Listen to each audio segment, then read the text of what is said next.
el tema que vamos a ver hoy es un brochazo así súper rápido, porque de verdad el tema es súper profundo y es demasiado grande. Hoy me correspondió a mí exponerles un poco sobre los profetas mayores. Y aunque solo son cuatro, son 5 libros, son 4 profetas, ya vamos a ver que hay uno de los profetas que escribe 2 libros. Aunque solo son 4 profetas, la información es tan grande y tan amplia que, como les dije, lo que voy a hacer aquí es un leve brochazo de lo que vamos a ver. Y obviamente son uno de los libros más difíciles. Si usted alguna vez se ha topado, bueno, ahorita en la lectura congregacional hemos pasado por algunos de los profetas, y si usted se detiene a leer y ve un montón de cosas que salen ahí, ¿verdad? Que profecía para Tirón, para Sidón, que sale la cesta, ¿verdad? Con los higos, con las brevas que estaba hablando Simón, y usted empieza a leer cosas rarísimas, ¿verdad? Usted dice, no entiendo absolutamente nada, no entiendo absolutamente nada. Mi objetivo hoy no es que ustedes entiendan a los profetas, ¿verdad? Sería demasiado arrogante de mi parte y no nos daría desgraciadamente tiempo, sino que tengan una visión general de lo que cada profeta escribe, de en qué momento lo escribe, para que entonces nosotros nos podamos ubicar un poco mejor en la Biblia, ¿verdad? Entonces, les dije que son 4 profetas, ¿verdad? Los que se dirigen las profecías, ¿verdad? Ahí Jeremías también es el encargado de escribir Lamentaciones. Él es el profeta que escribe Lamentaciones. Entonces son 4 los profetas y se llaman mayores únicamente por el volumen del texto que escriben, ¿verdad? No es que tengan profecía más importante, no es que tengan profecía más interesante, simplemente es porque el volumen de lo que ellos escriben es más amplio que los otros profetas que se llaman menores, que son, por cierto, 12 los profetas. Entonces, cuando yo digo profetas mayores, o cuando ustedes escuchan profetas mayores, no crean que es porque tienen más importancia, que es porque tienen más trascendencia, porque al final el mensaje para Israel siempre es claro, siempre es conciso, y no es que uno sea más importante que otro. Cada uno se ubica en diferentes contextos, y eso es lo que quisiera ver, porque desde ahí se entiende mucho lo que cada profeta quiere escribir y lo que cada profeta quiere dar a entender. Entonces, para iniciar con lo que son los profetas mayores, a mí siempre me gusta hacer como un tipo de introducción. Y entonces, para iniciar, obviamente tenemos que definir qué es un profeta. Ahora me voy a quedar un ratito aquí, creo que unos 10 minutos me voy a quedar acá, porque hoy en día el término resulta un poco conflictivo, ¿verdad? Si ustedes encienden la televisión y ponen Canal 23, van a ver un anuncio que a mí me llama mucho la atención, que dice algo así como: quiere aprender a ser profeta, escuela para profetas. Entonces yo digo, escuela para profetas, o sea, ahora uno se forma como profeta, ¿verdad? Usted paga por un curso y lo hace más ser profeta. No entiendo cómo funciona, porque al final ninguno de los profetas Dios les dijo: vea, papito, vamos, le voy a preparar aquí, usted, esto significa esto. No, Dios simplemente reveló, y como dijo Simón la vez pasada, Dios dice algo. Y me gustó mucho esa parte en donde Simón dijo el domingo, dijo que por qué Dios le volvió a preguntar a Jeremías, ¿era? A Jeremías que qué había visto. Y básicamente es porque Jeremías lo que ve es una canasta, Dios da la interpretación, ¿verdad? Entonces, bajo ese contexto, un profeta hoy está tan tergiversado, ¿verdad? Y es tan diferente a lo que nosotros veíamos en los profetas del Antiguo Testamento. Hay una diferencia tan grande y tan marcada que empezamos por definir qué es un profeta para estar claros de lo que estamos hablando, ¿okay? Ahora, para que yo no hable todo el rato, para que no me extienda el tiempo que voy a estar acá, quisiera que todos entendiéramos que estamos aprendiendo, ¿verdad? O sea, no hay nadie que sepa más que nadie. Yo creo que todos estamos aprendiendo. Y número 2, que alguien levantando la mano, quien fuera, cualquiera, me pudiera decir en simples y llanas palabras qué se entiende o qué entienden ustedes por profeta. Excelente, qué bien. Una persona que tiene un mensaje, Okay, y es revelado por Dios, obviamente por Dios. Ok, una persona que tiene un mensaje y es revelado por Dios. Ok, ¿alguien más? Nos quedamos con esa definición. Predicador. Un predicador, okay, una persona que predica, ¿verdad? Sí, Un elegido por Dios para ver las visiones y darlas al pueblo. un elegido por Dios para ver las visiones y guiarlas al pueblo. Ok, perfecto, excelente. Alguien que anuncia el mensaje de Dios. Alguien que anuncia el mensaje de Dios. Ok, perfecto. Ahora, si nos vamos un poquito más profundo, ¿verdad? Ustedes saben que la Biblia está escrita en griego y en hebreo. Antiguo Testamento está en hebreo y el Nuevo Testamento está en griego. El Nuevo Testamento, en griego la palabra es profetes y quiere decir el que habla por otro, o sea, en lugar de otro. Equivale por ende en cierto sentido a la voz, intérprete o vocero. ¿Vocero de quién? Si yo fuera profeta, perdón, yo soy un vocero de Dios. ¿Okay? El término en griego es profetes. El término en hebreo quiere decir naví, extático, inspirado, o roeo chose, que es el vidente. Ahora, si ustedes ven la diferencia es bastante grande, ¿verdad? Que ustedes ven palabras como extático, inspirado, y usted dice, wow, increíble. Porque en el Antiguo Testamento funcionaba diferente al Nuevo Testamento. En el Antiguo Testamento Dios se revelaba, o Dios le revelaba un mensaje al profeta, y el profeta daba el mensaje inmediatamente. ¿Okay? En el Nuevo Testamento las cosas funcionan un poco diferente, ya vamos a ver por qué, pero al final lo que quiero que vean es que ambos términos expresan la idea de que el profeta es instrumento de Dios, hombre de Dios, que no ha de anunciar su propia palabra, ¿okay? Sino la que el Espíritu de Dios le sopla e inspira. ¿Okay? Entonces, un profeta nunca dice lo que él ve, o nunca interpreta, ¿verdad? ¿Qué error tan grande hubiera cometido Jeremías si hubiera dicho, yo vi una cesta con higos? Los higos significan, debe significar la nación de Israel, ¿verdad? La cesta debe significar como una jaula, entonces quiere decir que los van a encarcelar. O sea, si Jeremías hubiera dicho eso, se hubiera metido en un problema tan grande, y al final no se trata de eso. ¿Okay? Jeremías escucha, ¿ve? Dios le dice, ok, esto es lo que significa, y Jeremías va como vocero a decirle al pueblo el mensaje que Dios quiere que le den. ¿Okay? Entonces, los profetas, como vamos a hablar de profetas mayores, me voy a devolver muchísimo en el tiempo. ¿Okay? Vamos a irnos al tiempo de Israel, donde los profetas empiezan a surgir. Entonces, la voz profética no residía en ellos. Eso incluso lo encontramos en 2 Pedro. Si quieren pueden ir ahí, vamos buscándolo para leer algunos versículos así rápidamente.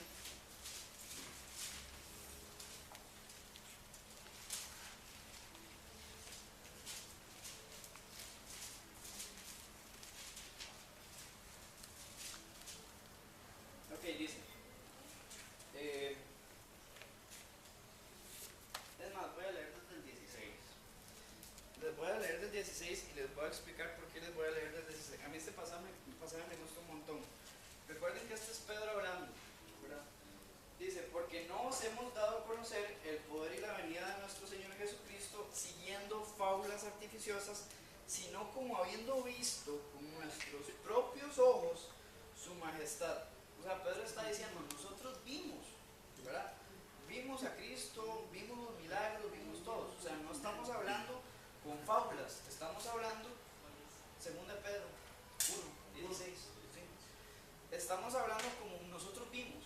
Sigue en el 17, pues cuando él recibió de Dios Padre honra y gloria, le fue enviada desde la magnífica gloria una voz que decía, o sea, ahora Pedro está diciendo que vio y también que oyó. ¿Okay? Él dice, le oímos una voz enviada desde el cielo que decía la magnífica gloria, una voz que decía, este es mi hijo amado en el cual tengo complacencia. Y nosotros oímos esta voz enviada del cielo cuando estábamos con él en el monte Santo. Ahora, no se equivoquen, Pedro dice, vimos y oímos. ¿Qué mayor, ¿verdad?, autoridad que esa? Pero vean qué bonito lo que dice Pedro en el 19, perdón. Tenemos también la palabra profética más segura. O sea, le está haciendo la comparación entre lo que vio y lo que oyó y la palabra profética. Y él dice, lo que está aquí en la palabra vale muchísimo más que lo que yo vi y oí.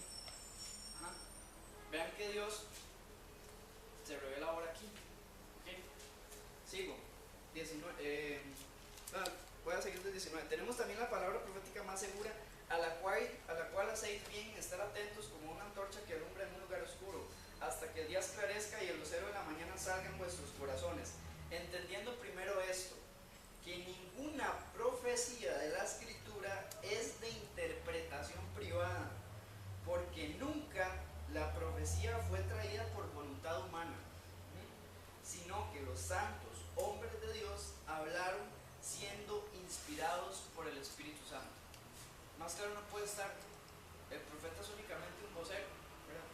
Hay una persona por ahí, no voy a decir nombres porque Oscar está grabando, sacó un calendario profético,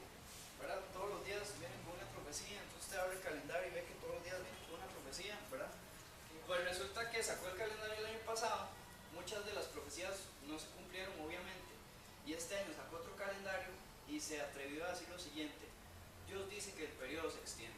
Es que no se han cumplido.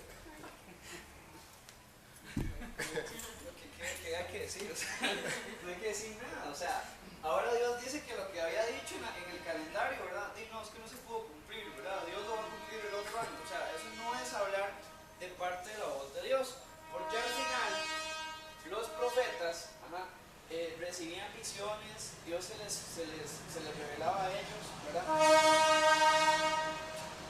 A veces el mismo profeta encarnaba su profecía, ¿verdad? Oseas, por ejemplo, fue uno de los profetas que Dios le dijo: cásese con una gentil, tenga hijos y todo lo demás, refiriéndose a que Israel iba a tener relación con gentiles, ¿verdad? Entonces, a veces el propio profeta encarnaba su profecía. Los profetas fueron tratados horriblemente. Jeremías fue uno que sufrió demasiado, ¿verdad? Jeremías sufrió una persecución increíble, lo echaron en una cisterna. Por eso escribe el libro de Lamentaciones, por eso se le llama el profeta llorón, porque él dale con arrepentimiento y dolor y todo el asunto, ¿verdad? Porque al final la vida del profeta era una vida muy dura, era una vida durísima, ¿verdad? Cuando usted llega a hablar la palabra de Dios a algún lado, si usted llega a hablar la palabra de Dios y todo el mundo le aplaude y todo el mundo se ríe y todo el mundo le cae bien, al final usted no está dando el mensaje que debe dar. Pero cuando un profeta llegaba con el mensaje que Dios le había revelado, el pueblo no le gustaba y el pueblo por ende no le hacía caso, lo rechazaba, lo hacía a un lado, y eso era el sello de que el profeta estaba haciendo bien su trabajo, ¿verdad? Tenían una vida austera, ¿verdad? O sea, se prohibían de bastantes cosas, de bastantes comidas, ¿verdad? Vestidos ásperos, saco de pelo, cinturón de cuero, ¿verdad? Ustedes incluso ven a Juan el Bautista, ¿verdad? Cuando aparecen los evangelios, ¿verdad? Con su túnica, comiendo langostas, comiendo miel, y ustedes dicen: ¿qué vida más dura? Pues esa es la vida del profeta, ¿verdad? Y al final, casi todos escribían poéticamente, ¿verdad? Es una poesía chivísima. De hecho, si ustedes ven el libro de Lamentaciones, en todos los capítulos hay 22 versículos, ¿verdad? Ustedes del 1 al 5 capítulo 1, 22 versículos, capítulo 2, 22 versículos, capítulo 3, 22 versículos, capítulo 4 trae 66, que se divide en tres partes, el capítulo 4, 22 versículos nuevamente, y llegan al capítulo 5 y otra vez 22 versículos. Entonces, son escritos con forma de poesía y es una poesía bastante rica, ¿verdad? Entonces, eso es lo que es un profeta, eso es lo que es un profeta. Hoy un profeta fue lo que Joel dijo, ¿verdad? Hoy un profeta es la persona que lleva palabra de Dios, ¿ok? Porque al final la palabra de Dios ya está revelada, lo que Dios quiere ya está revelado, y está revelado aquí, ¿verdad? Entonces, cuando una persona se para o llega donde ustedes, les dice: hermanito, Dios me dijo algo que dijera a usted, y usted: sí, dígame. Yo, por ejemplo, me pasó a mí, de hecho me pasó la semana antepasada, me pasó así. Fui con las personas de mi trabajo a una iglesia, y después de que salíamos, ¿verdad? Resulta que me para un señor que yo ni conocía, ¿verdad? Y me dice: hermanito, le voy a contar el sueño que tuve. Yo vi un saco con telarañas, ¿verdad? Y yo creo que es para usted. Sacude su saco, me dice.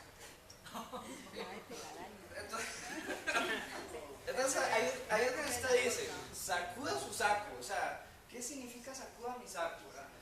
Y ni siquiera le dan a uno, ni siquiera tengo saco, ¿sí? Ni siquiera tengo saco, ¿verdad? Si me hubiera dicho: compre saco, ¿verdad? Yo hubiera dicho.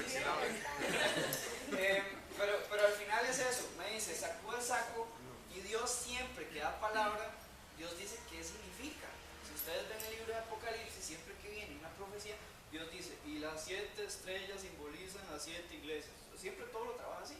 Cuando llega una persona y te dice algo, y vos ni siquiera sabes de qué está hablando, y ni siquiera te dice qué significa, o sea, esa persona está hablando por ella.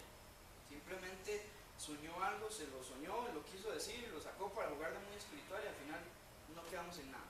Entonces, diferencia entre el profeta Antiguo Testamento era muy diferente a lo que es hoy, ¿verdad? Había muchos charlatanes y todo lo demás. Entonces, eso para que les quede claro. De aquí nada más, lo importante es que es una persona que no anuncia su propia palabra, que es una persona que anuncia la palabra de Dios, y que todo esto se originó en el Antiguo Testamento. Ahora sí, la segunda cosa, rápidamente, para ya pasar a los profetas es eso, ¿verdad? Ustedes empiezan a leer los profetas, ¿verdad? Esas profecías tan extrañas, ¿verdad? Y que dice en el año 5, cuando reinaba no sé qué, en el mes tal, cuando los cielos se abrieron, y usted empieza a leer eso y dice, qué enredo, Dios mío, no entiendo nada, o sea, ¿qué es esta profecía tan rara, verdad? A veces va para Judá, a veces va para Israel, pero qué raro si Judá e Israel es lo mismo, o sea, no entiendo, ¿verdad? Cuando usted empieza a ver eso, lo que sirve mucho, o lo que me ha funcionado a mí, es ubicarme en el contexto en el que escribe el profeta, ¿verdad? Entonces, yo por ahí encontré este cuadro que resulta muy útil, ¿verdad? Que por tiempo voy a avanzar como más o menos como hasta aquí, ¿ok? Entonces resulta que en este tiempo, después de que pasaron todos esos libros que están ahí, después del éxodo de Israel, después de la entrada a la tierra prometida en Josué, después de la época en donde Dios da jueces para que reine sobre el pueblo de Israel que estaba creciendo bastante, después de que los jueces fallan, el pueblo de Israel está pidiendo por un rey, ¿verdad? Dios los permite tener un rey para que ellos vean cómo van a sufrir a través de un rey, y entonces empieza la época de reyes. Saúl fue el primer rey, ya les voy a decir por qué estoy hablando de reyes y son profetas. Saúl fue el primer rey, él empezó muy bien, después hizo las cosas mal, no obedeció cuando Dios le dijo, vaya a ese pueblo y destruya absolutamente todo de tajo, ¿verdad? Él no lo destruye, él se deja algunas cosas para él, ¿verdad? Y después de eso se selecciona a David, estoy hablando como de 1 Samuel 16, ¿verdad? Y David escribe los salmos en ese mismo tiempo, y después de que pasan muchísimos reyes, ¿ok? En este proceso en donde hay reyes, Dios empieza a mandar profetas, ¿ok? Ahora sí, me quedo por acá. Cuando está Salomón reinando, el reino se divide en dos, ¿verdad? 2 tribus se van al norte, 10 se quedan al sur, y conforman, perdón, es al revés, ¿ok? Y conforman Israel y Judá. O sea, los judíos se dividen, ¿verdad? Eso lo pueden encontrar en 1 Reyes capítulo 11, ¿ok? Y cuando ellos se dividen, ahora sí empiezan a aparecer los profetas, ¿ok? Entonces, los profetas escriben en 3 contextos, ¿ok? Esto no se los puedo olvidar. El contexto número 1 es antes del cautiverio babilónico. Estos 2 pueblos sufren cautividad, o sea, los encarcelan. Hay profetas que escriben antes de este cautiverio, hay profetas que escriben durante este cautiverio, y hay profetas que escriben después del cautiverio, ¿verdad? Entonces, esto nos ayuda muchísimo a entender las profecías, ¿verdad? Porque resulta que, digamos, de los profetas mayores, Isaías escribe unos 150 años más o menos antes del cautiverio. Entonces, todo lo que ustedes van a ver ahí es regaños al pueblo, es diciéndoles, si ustedes no se arrepienten, les va a ir feo, si ustedes no se arrepienten, van a sufrir persecución. Todas las profecías de Isaías son así, ¿verdad? Otro de los profetas mayores que escriben este cautiverio es Daniel y también Jeremías y el libro de Lamentaciones. Ahora, si ustedes entienden o entendemos por qué Jeremías es el profeta llorón, si estaba en medio cautiverio, o sea, él sufrió en carne propia el cautiverio de su pueblo, y por eso es que él estaba sufriendo tantísimo ahí en su pueblo. Y hay profetas que escriben después, que sería Ageo, Zacarías y Malaquías, que escriben en otro tiempo. Entonces, una clave para entender bien a los profetas es que los profetas se entienden leyendo Primera de Reyes, Segunda de Reyes, Primera de Crónicas y Segunda de Crónicas. Los profetas solamente se pueden entender leyendo esos libros, ¿verdad? Si usted pretende leer un profeta y que le caiga así la luz de la iluminación del cielo, ¿verdad?, solo leyendo Zacarías va a ser muy difícil. Usted tiene que agarrarse a Primera de Reyes o Segunda de Reyes, Primera de Crónicas o Segunda de Crónicas, y ya entiende el contexto de lo que está pasando, ¿verdad? Entonces, cuando ustedes empiecen a ver cosas raras en su Biblia, cuando lleguen algunos de los profetas, ustedes van a ver ahí que tienen referencias, y la mayoría de referencias es a Primera Reyes o Segunda Reyes. Entonces, ustedes cuando estén en la profecía y vean Primera Reyes 3, se van a Primera de Reyes 3, leen Primera Reyes 3 y ya se dan cuenta un poco de cuál es el contexto, y empezamos a entender un poquito la profecía, ¿okay?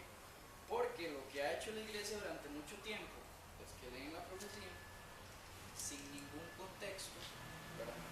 Y luego aplican la profecía a la iglesia de hoy, ¿verdad? Y son muchas las que hemos escuchado, ¿verdad?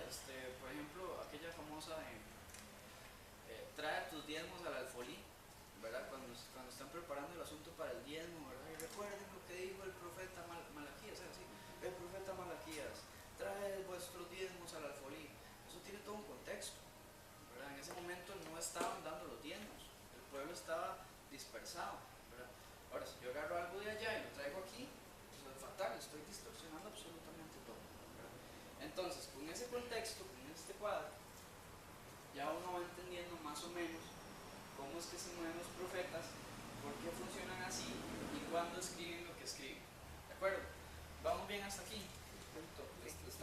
¿Está claro? Amén. Andrés, más o menos. Es que No, yo no lo aburro. con Andrés es casi intensiva, ¿verdad, Andrés?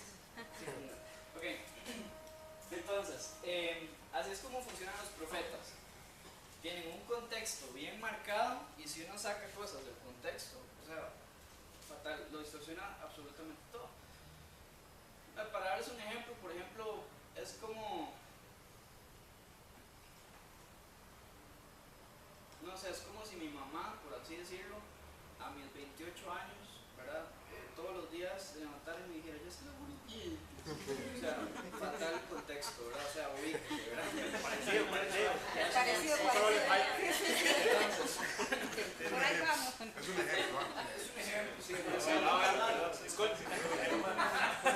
Entonces es como que yo saque algo de allá, ¿verdad? De la nación de Israel y lo traiga para ahorita. Toda la teología de prosperidad que ustedes han escuchado, de que somos hijos del rey, de que como somos hijos del rey somos príncipes y que como somos príncipes tenemos que tener dinero y bienes materiales, todo eso viene de un contexto para Israel en donde a ellos se les prometió bienes materiales y nosotros no tenemos por qué coger de ahí y ahora sí echar para mí. O sea, total y absolutamente descontextualizado. Entonces cuando lean profetas, ubíquense con el cuadro, tengan cuidado, váyanse a Primera de Reyes, váyanse a Segunda de Reyes para que entendamos lo que quiere decir. ¿De acuerdo? ¿Estamos? Sí. Ok. Entonces, ahora sí, aterrizo donde quería aterrizar. Los profetas se dividen en dos. Tenemos a los mayores, que son 5 profetas, ya ustedes vieron cuáles eran. Es más, me los pueden decir para ver si vamos bien, ¿verdad? Isaías, Jeremías, ¿no?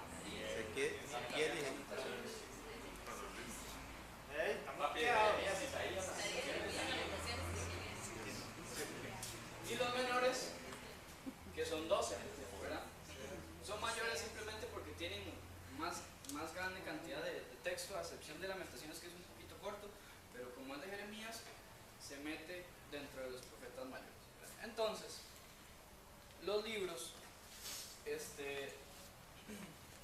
se explican muy fácil, ¿verdad? Tienen un tema central, tienen un versículo clave, tienen un contexto y viene una poca descripción de los libros, ¿verdad? Pero resulta que lo que yo quería hacer, para no hablar más porque ya he hablado demasiado, es lo siguiente. Le voy a repartir a cada uno de ustedes una hojita.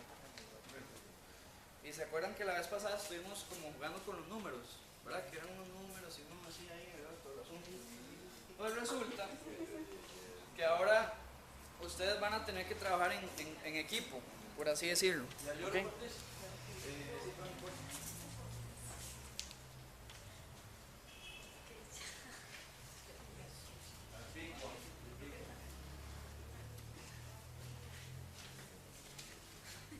Tomen, yo voy.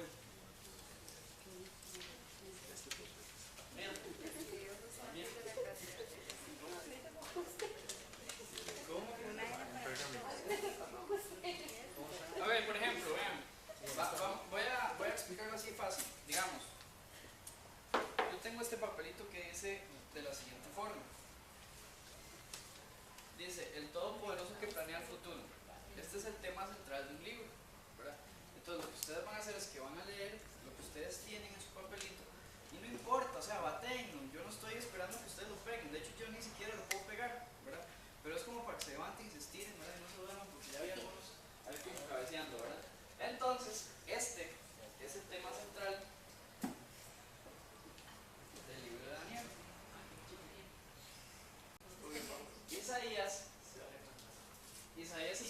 mucho y recalca mucho los atributos de Dios, todopoderoso, omnisciente, omnipresente. Isaías lo recalca mucho, y una palabra que utiliza mucho Isaías durante todo su libro es rey, ¿verdad? El rey de Israel, Jehová, Dios de los ejércitos. Isaías lo utiliza mucho.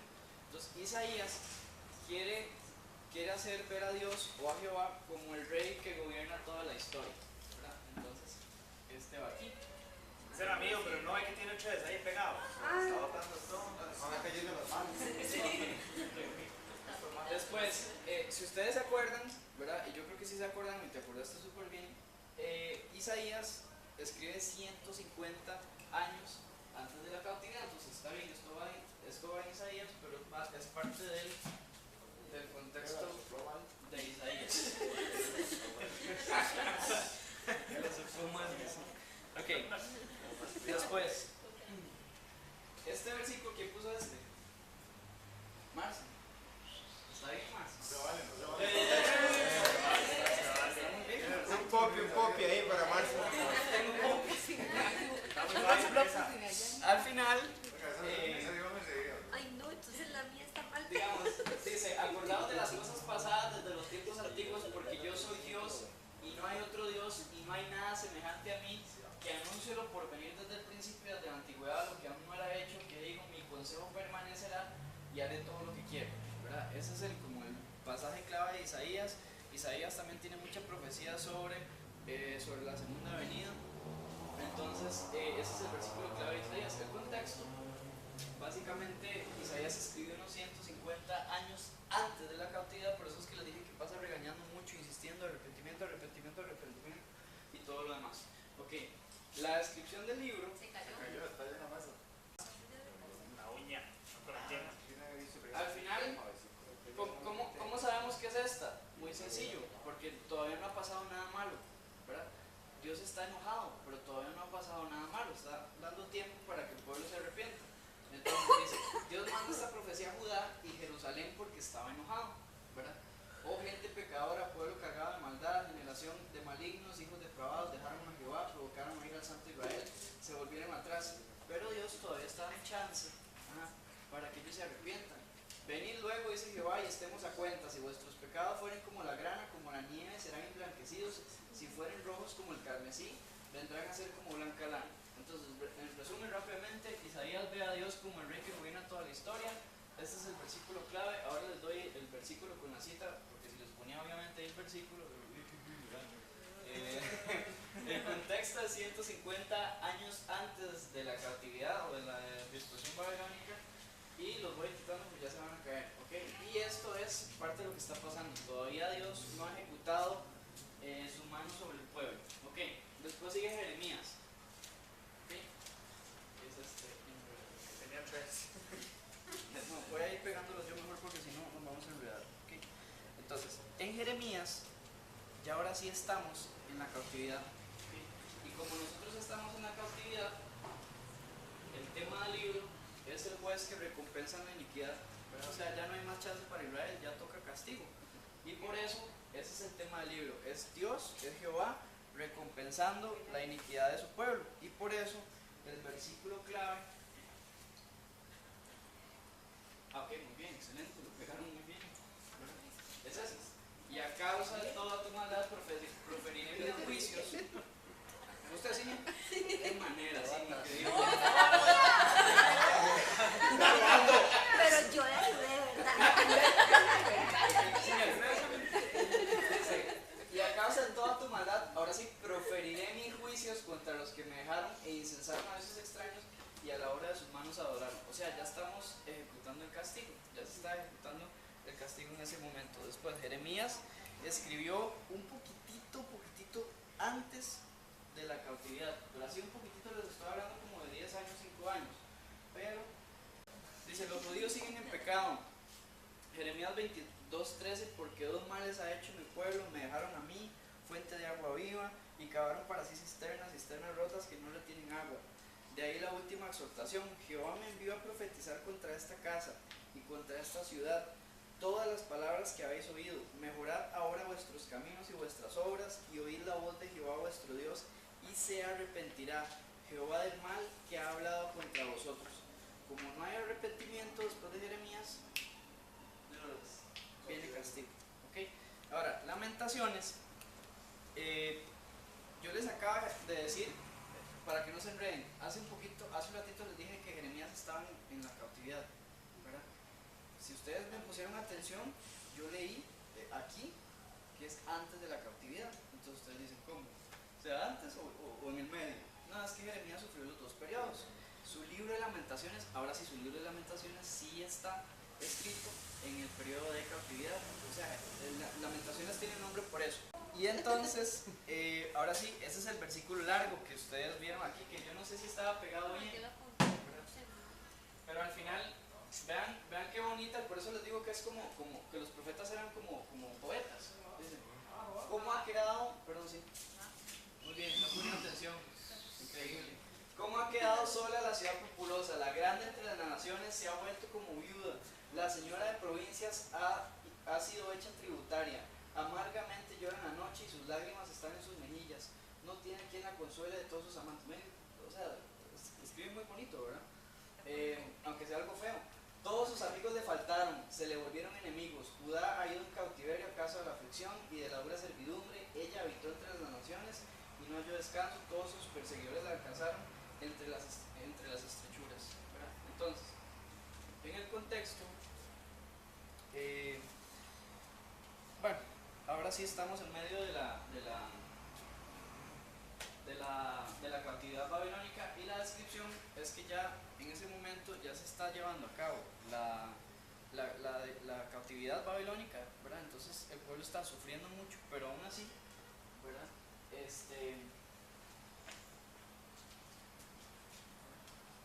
Hay mucha amonestación, pero también hay mucha esperanza, ¿verdad? En el libro de Lamentaciones casi al final se va encontrando un poco de esperanza sobre lo que va a venir para el pueblo después de que están recibiendo el castigo que están recibiendo. ¿Okay?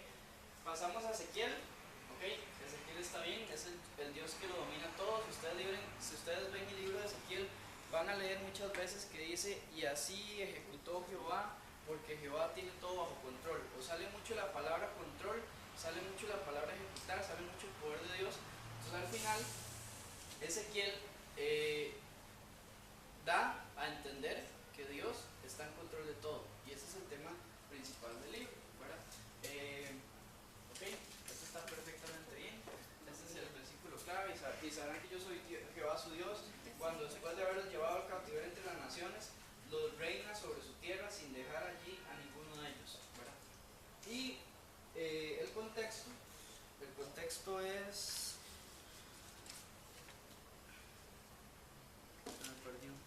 Bueno, se lo voy a leer. Después del cautiverio. Aconteció en el año 30, en el mes cuarto, a los 5 días del mes, que estando yo en medio de los cautivos, junto al río Quebar, los cielos se abrieron y vi visiones de Dios. Ezequiel está también en el periodo de la cautividad, ¿verdad? Está ahí metido junto con Jeremías, que estuvieron en la misma cautividad, ¿verdad? Y por último, Daniel. Daniel es un libro que tiene mucha profecía del periodo intertestamentario. Seguro después vamos a ver eso, ¿verdad? ¿Sí, no? Sí. Que es un periodo entre el Antiguo Testamento y el Nuevo Testamento, en donde Dios no se revela a su pueblo. Entonces Daniel tiene mucha profecía sobre el futuro, y está la profecía más grande sobre la segunda venida, ¿verdad? Y sobre lo que va a pasar con la nación de Israel, que va a venir el anticristo. Daniel es el que tiene más sobre eso, ¿verdad? Daniel igualmente también está en el periodo de la cautividad, y el versículo clave dice: miraba yo en la visión de la noche, y he aquí con las nubes del cielo venían uno como un hijo de hombre, que vino hasta el anciano de días, y le hicieron acercarse delante de él, y le fue dado dominio, gloria y reino, para que todos los pueblos, naciones y lenguas le sirvieran. Su dominio es dominio eterno, que nunca pasará, y su reino uno, que nunca será destruido. Eso es Daniel 7, del 13 a 14. ¿Okay? Entonces, en esta profecía, aunque están en cautividad, de los libros que estaban en cautividad, ¿verdad? Que estamos hablando de Ezequiel, de Lamentaciones y de Daniel, Dios siempre da esperanza y le dice a su pueblo que van a pasar cosas duras, pero que siempre él va a regresar por su pueblo fiel, por el que se mantiene fiel. Entonces, aunque el mensaje de los profetas siempre es bastante duro y bastante fuerte, siempre ellos dicen que hay algún tipo de esperanza, porque al final lo que quieren reflejar es la misericordia de Dios, la bondad de Dios, el amor de Dios hacia su pueblo, y por eso es que siempre en el libro vienen las dos partes: castigo duro, misericordia; castigo duro, misericordia. Entonces al final, básicamente los profetas entonces son 5, fueron los que les dije ahora, ¿verdad? 5 profetas: Isaías, Jeremías, Ezequiel, Daniel. Son profetas mayores porque tienen mayor cantidad de texto. Se ubican, son 4 profetas, 5 libros. Se ubican en un contexto particular de acuerdo a su historia, ¿verdad? Y cada uno tiene un mensaje diferente, simboliza a Dios de una diferente forma, ven a Jehová como de diferente forma, y su mensaje, mucho fue para el pueblo en aquel momento, mucho será para el pueblo después de algo que se llama el paréntesis de la iglesia, y esa es básicamente la información sobre los profetas. Los profetas menores es otra historia que yo creo que le toca a Simón, creo, ¿no? A Oscar le tocan los profetas menores, ¿verdad? Ellos básicamente escriben sobre la misma línea, es más pequeñitos, son más concisos, van más al grano, pero igual son muy interesantes y también se entienden bajo un contexto. Entonces, para terminar, les voy a enseñar nada más esto bien rápido, adelantándome como 12 lecciones. ¿Ok? Como los judíos se dividieron, ¿verdad? Israel se fue al norte, Judá se fue al sur, cada uno tenía sus profetas en particular, ¿verdad? Entonces, aquí por ejemplo ustedes ven a Ezequiel, a Jeremías, a Daniel y a Isaías, ¿verdad? Y aquí está el libro de Lamentaciones, pero ven que escriben a Judá, o sea, ellos son profetas de Judá. Los profetas a veces escribían para Judá y a veces escribían también para Israel. Ellos siempre son claros hacia dónde va la profecía, ¿verdad? Pero es para que vean que hay un montón de profetas que no tienen su libro, ¿no? Pero que en algún momento dieron profecía a la nación de Israel. Ese gráfico después lo vamos a ver más a profundidad. ¿Alguna pregunta? ¿Dónde sacaste ese? Ese dibujo. ese dibujo es de la lección de dispensaciones. Sí, ahí he estado hablando con Simón porque son como 12 dibujos de esos, de las dispensaciones. Entonces, cuando veamos dispensaciones, si se puede, lo usamos, porque el dibujo ayuda demasiado. ¿Alguien más? No sé si me voy a salir del tema. Por ejemplo, digamos, en una parte en Hechos, él dice que en los posteros días nuestros hijos profetizarán visiones, ¿verdad? Entonces, digamos, ahí vemos a través de la lección que la profecía es solamente, digamos, en aquel tiempo. Actualmente son las personas que evangelizamos. Somos profetas. Okay, ¿no? Sí. ¿O cómo? Vamos a ver. Bueno, un profeta, sí, yo. Sí, bueno, digamos que Sí, un profeta decía lo que Dios le decía a él. ajá. Los libros, los profetas, como tal la Biblia, se unió hasta después de muchísimo tiempo, ¿verdad? Entonces, cuando ya tenemos la palabra de Dios completa, que es la Biblia, una persona que es profeta es la persona que habla lo que Dios quiere decir. Ya Dios lo dijo todo aquí, ya está todo dicho aquí.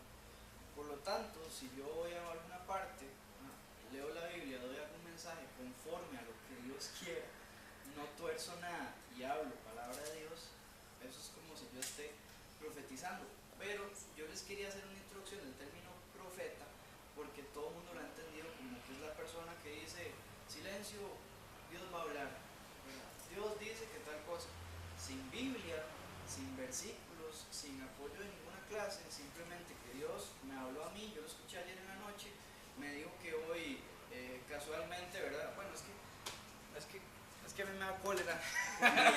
Pero este tema me hierve la sangre, ¿verdad? Pero es como el que sale en tele y dice, ponga su mano en el televisor, póngala allá, ¿verdad? Entonces, yo yo no sé, yo me imagino que mucha gente lo pone. Ahora diga, soy sanado, porque usted que puso la mano en el televisor, ¿verdad? Ya va a ser sanado este mundo, o sea. Porque también en otro texto, o sea, estoy sacando versículos de contexto porque eso yo no lo sabía, hasta que lo aprendí. En otro texto dice también que los dones del Espíritu, los dones del Espíritu Santo, donde dice que es profecía y que es interpretación, entonces es saber manejar la palabra de Dios. Exactamente. Ahora sí lo entiendo. Correcto. Es más, véalo de la siguiente forma. Simón, ya te doy, No sé si ya es te doy, correcto manejar, pero como ya yo te doy lo chancecito, Simón.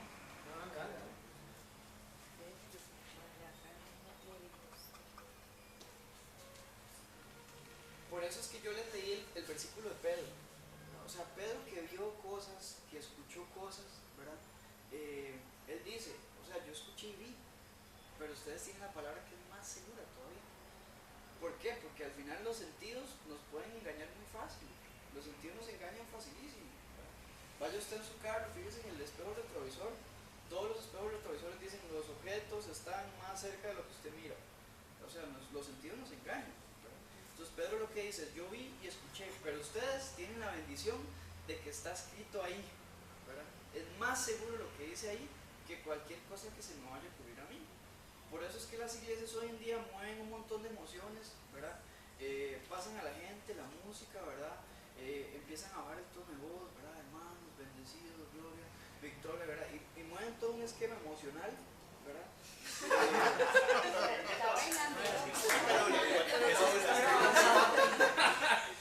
Mueven todo un esquema emocional. Vaya por ancho la vida, que es así. Mueven todo un esquema emocional para preparar el asunto, ¿verdad? Y no sé si me voy a adelantar a lo que Simón te dijo, pero puede que el versículo que ya has leído en Hechos esté antes del capítulo 9. Y Hechos es un libro de transición. Tenés que tener mucho cuidado porque en Hechos están pasando dos cosas a la vez, ¿verdad? Está Israel como menguando y la iglesia está creciendo. Entonces, antes de Hechos 9, ¿no? Hay que tener mucho cuidado porque se están traslapando dos cosas. Por ejemplo, ya en el capítulo 2 vos ves un montón de lenguas, ¿verdad? Pero si te vas después a Corintios, ves que hay otra cosa sobre lenguas totalmente diferentes. Entonces, es parte del traslapo que hay en ese momento. Pero el profeta, en griego, es el que habla por otro. O sea, en lugar de otro, equivale por en cierto sentido a la voz, intérprete o vocero. Entonces, yo como vocero de Dios, lo que digo es lo que Él quiere que yo diga. Y la forma más segura pues, es aquí. ¿Por qué? Porque todo el mundo la puede ver, porque no es de interpretación privada. A eso se refería Pedro. Ninguna profecía de interpretación privada. ¿Okay? La Biblia está aquí. Y es lo que hemos intentado en la iglesia por años, ¿verdad? Que la gente la lea, que la gente la abra, que todo el mundo vea lo que Simón se sube a predicar, lo que Kai sube a predicar, y que todo el mundo tenga claro que lo que Kai dice, que esté aquí, y vaya conforme a las otras cosas. Lo chiva de la Biblia es que se define a sí mismo, ¿verdad? O sea, vos encontrás una palabra, te vas para atrás, encontrás la misma palabra, le entendés un significado, ¿verdad? Por ejemplo, ves la palabra sabiduría y quieres definirla, entonces te vas a Salmos, ¿verdad? A Proverbios, ¿verdad? El temor de la... el principio de la sabiduría es el temor a... entonces sabiduría es temerle a Dios. Ok, perfecto. O sea, la Biblia se define a sí misma solita, ¿verdad? Entonces, sí, un profeta básicamente es el que habla la palabra de Dios. ¿Qué es esto? Incluso Jeremías habló de los soñadores de Dios en ese momento, en el antiguo, Jeremías 23.